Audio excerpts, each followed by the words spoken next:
everyone, and welcome back to Kimbo's Comfort Kitchen. And today we are going to do a classic Danish sauce called Persillesovs. It's not complicated, it's parsley sauce. I use milk. I use 2% milk in this. You can use regular milk if you want, but this is not using cream, which is what differentiates it away from like a typical French white sauce. It's a bit lighter, and you can adjust the consistency how you want based on how long you simmer it. Anyway, as I said, it's used in a myriad of different dishes. If you're a Dane, you probably already know how to make this. But for all of those of you out there that haven't made this before and are following some of my other recipes, which will be using this sauce, then let's get going.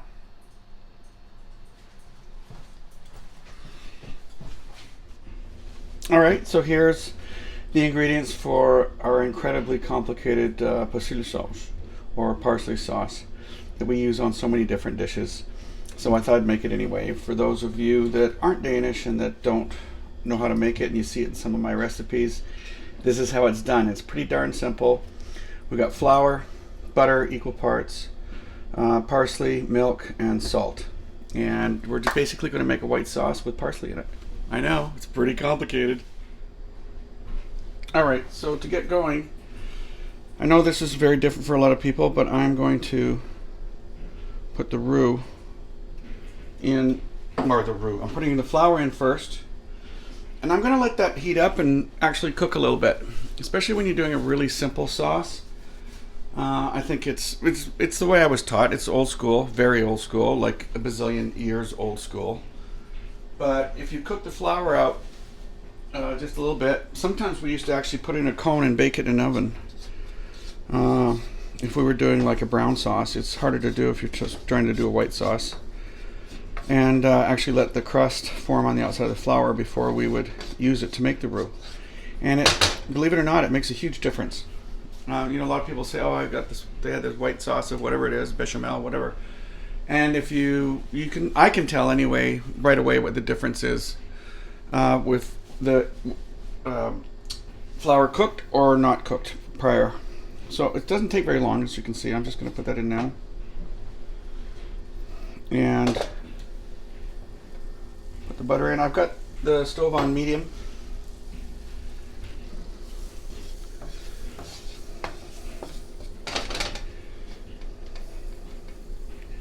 And I'm going to let this melt, and we'll be back.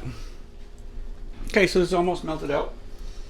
And I'm using milk instead of cream, which is the biggest difference. That's why it's not really a bechamel. Just add a little bit at first because I don't want to get lumpy.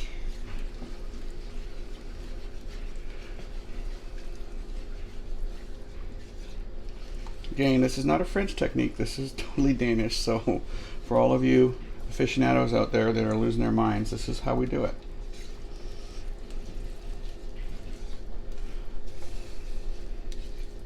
And just like as always, it starts to thicken up. I'm just going to add a little bit more. Once you get further along, of course, you don't have to worry about adding too much of your liquid in the beginning or afterwards, because once it's incorporated, it won't be lumpy, he says. Look, it's lumpy. No, it's not. It's just incorporating. So a little bit more.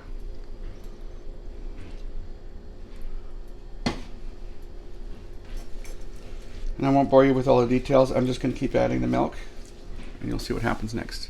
So here's another stage. You can see it's getting kind of creamy, thick, viscous. And I don't really have to be that careful at this point. I'm just going to add the rest of it in. And it'll be smooth. Okay, so we're in the last stages now. You can see this viscosity. And you can pretty much determine how much or how little thickness you want by how much you reduce it. You're the boss, remember? And I used unsalted butter on purpose. And you can see I'm starting to draw through there when it's coming through the bottom. That's the texture I like. And I'm going to salt this. And then I'm going to put this and set it aside in a little pot on the stove on low heat, and I'll use that because I'm going to make this with new potatoes. And you can check out some of my other recipes with Persillesovs that's included, or parsley sauce. Let's see. Yeah. I'm not a big salt fan, but there is a time and a place for it. In Denmark, a lot of older people like to salt the crap out of it, but that goes with their taste buds, and you know what? They're allowed. So that's it. This is a parsley sauce. Hope you enjoy. If you have any comments, please let me know, and don't forget to subscribe, will you? Thanks.